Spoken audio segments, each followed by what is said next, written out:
네, 시파고 TV 진행을 맡은 앵커 김종훈입니다. 최근 들어 막 감기가 유행하고 있는데 감기 조심하시기 바랍니다. 저도 자꾸 마른 기침이 나서 송구하다는 말씀드리고 시작하겠습니다.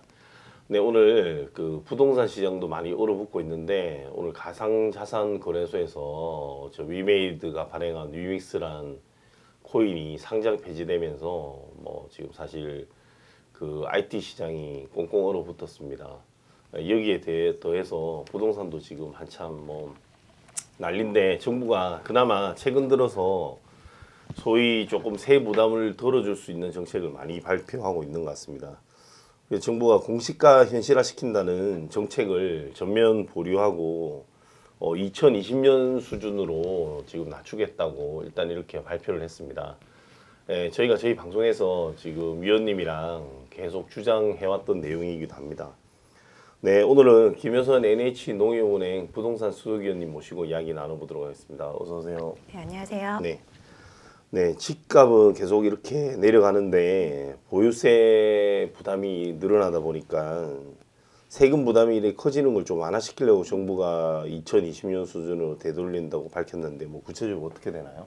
네, 지금 이제 정부에서 7월 달에 사실 종합부동산세 관련돼서 좀 네. 보유세 부담을 완화시키기 위한 안을 발표를 했었는데 네. 그게 여야 간의 합의가 좀 원만하게 되지 않다 보니까 종합부동산세가 올해 130만 명 정도나 내야 되는 그런 네, 상황이 네, 네. 됐습니다. 그래서 지금 이번에 집값은 계속해서 내려가고 있기 때문에 네. 지난번에도 저희가 얘기 나눈 것처럼 시세보다 오히려 공시가격이 높은 기현상까지 발생이 네, 되고 네, 있잖아요. 맞습니다. 그래서 이번에 발표한 이제 공시가격 현실화에 대한 이 개편 완화책은 뭐 기존의 보유세를 뭐 급격하게 이렇게 완화시킨다기보다는 예, 예. 현실화에 맞게 좀 반영을 하는 뭐 정상화 정도로 좀 이해를 하면 될 것 같습니다. 네, 네. 그래서 공시가격을 매길 때 보통 공시가격이라는 게 뭐 시세대로 계속해서 보유세를 이렇게 산정을 하다 네, 보면은 네, 네. 시세가 올라갔다가 내려갔다 뭐 반복하기 때문에 등락하죠. 보유세가 굉장히 변동성이 커지잖아요. 예, 예, 예. 그래서 공시가격이라는 거를 이제 아파트 같은 경우에는 70% 그리고 토지나 단독주택 같은 경우는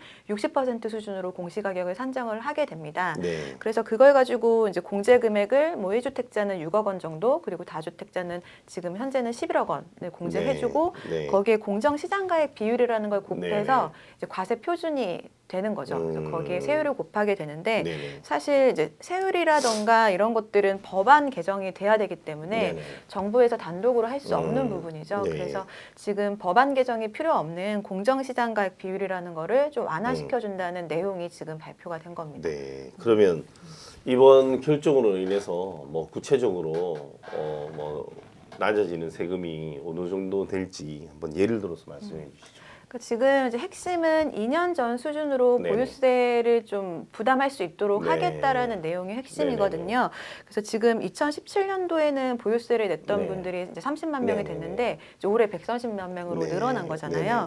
그래서 시뮬레이션을 한 것들을 좀 살펴보면 예를 들어 이제 14억 정도 되는 시세가 14억 정도 되는 아파트를 좀 네네. 예를 들어 보면요. 12억 6천만 원 정도로 이제 계산이 되거든요. 네네. 근데 그게 현재 기준으로 하면은 공시 가격이 9억 8,400만 원이 돼서 네. 이제 보유세가 199만 원 정도 부담을 하게 됩니다. 근데 음. 이번 개선안에 따르면 8억 7천만 원 정도로 공시 네. 가격이 정해지기 때문에 세부담이 144만 원 정도로 약 네네. 34% 정도 세부담이 좀 완화가 되고요. 많이 줄어드네요. 다른 시뮬레이션을 좀 보더라도 비슷한 수준으로 뭐 30%에서 네네. 40% 정도 좀 보유세를 덜 낼 수 네네. 있는 그런 완화책으로 보여집니다. 네. 어쨌든 정부가 최근 들어서 이런 뭐 정책들 많이 내놓는 데 대해 저는 되게 칭찬하고 싶고 뭐 여든 야든 국민들이 살기 좋게 해주는 게 우리 소위 말하는 정치 지도자들의 덕목 아니겠습니까?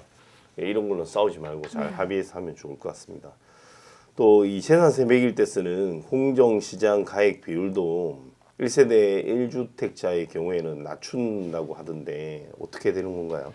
네, 정부가 이제 1주택자에 한해서 주택 가격에 네. 상관없이 이제 재산세 공정시장 가격 비율을 낮춘다라는 네네. 계획이잖아요. 네네. 그래서 재산세 또한 좀 부담이 줄어들 수 있을 걸로 네네. 예상이 되고요.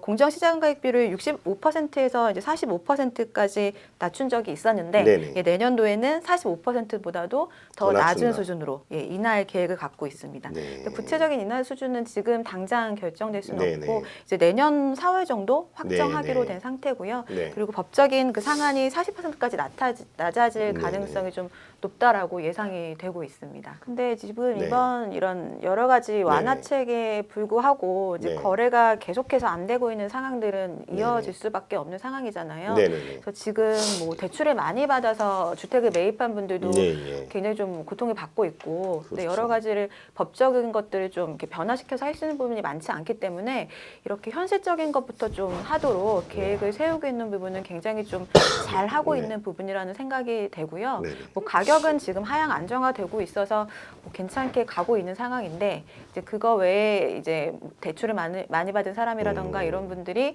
좀 되게 힘든 상황들은 좀 계속해서 이런 개선책이 나와주는 게 필요한 것 같습니다.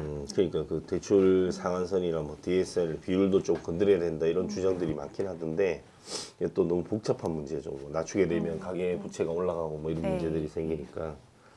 네, 그러면 어쨌든 뭐 이런 부분들은 조금 비율들이 낮아지고 한다니까 뭐 기쁜 소식이라고 생각합니다. 잘 여기 맞춰서 세금 낼 계획도 뭐 꾸리시면 좋을 것 같습니다.